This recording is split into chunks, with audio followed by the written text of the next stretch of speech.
I'm Susan Drum, talking about leadership for entrepreneurs. Why your ability to hire, inspire, and lead a team are the keys to your growth. And I'm here today with Denise Duffield-Thomas of Lucky Bitch. Denise is your money mindset mentor, and she helps women take back control of their finances. I'm super excited to have her here today to talk about how she built her team and why building her team was crucial to her business growth. Thanks for joining us, Denise. Thanks, Susan. I really appreciate it as well. And I love that we're in completely different countries. How did your business change after growing a team? You know, I think a lot of people are a little bit afraid to do it. And what I always encourage is you've got to do it if you can't keep holding on. You've got to let it go. And you need a team to support you if you want to get to the next level so you can be doing the highest level thing, the things only you can do.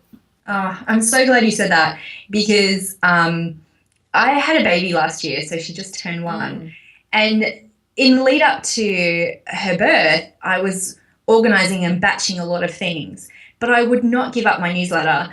And my assistant kept on saying, I'm ready to do the newsletter. I'm ready to do it. You know, we have a system in place. It's okay.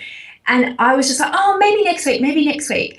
And literally like 2 weeks after she was born and I was supposed to be on maternity leave, I was still doing my freaking newsletter.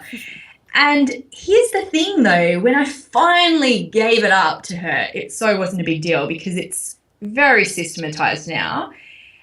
It goes out 8 o'clock on Thursday every single week.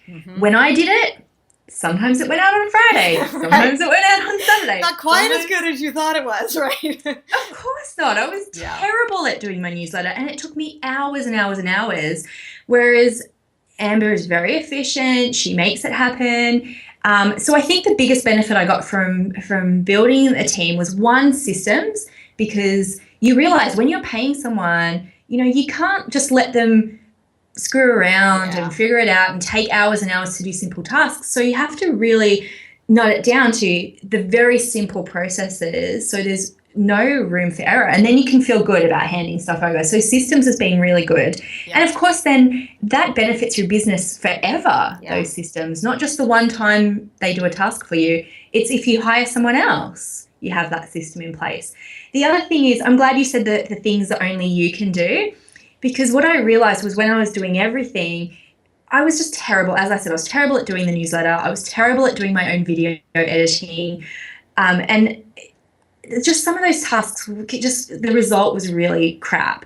And I was burnt out. Even that little instance, it is a mindset shift between thinking, well, I've got to do everything, because that's where you start from, right? As an entrepreneur, you do have to do everything. Yeah. And as you get successful, if you keep doing that, you know, you're either going to burn out, you're going to be focused on the wrong things. And I also say maybe a different mindset to have is to not be as stingy and think that there's actually someone out there that can do the job potentially even better than you, that likes doing it, particularly for the stuff that you don't like. So why not create a job opportunity for that person as well, so that you can do what's really good for you? Because there's something about managing the energy. And I look at, where are people tolerating doing tasks that they really don't love doing? Oh my God. That's the place where it may seem like, well, first I got to pay for that, but the energy you get back to devote to the things that you do love propels you forward. And you've had a great experience of that. Well, bookkeeping is a perfect example. And I forgot to mention on my team, I've got a bookkeeper, an accountant.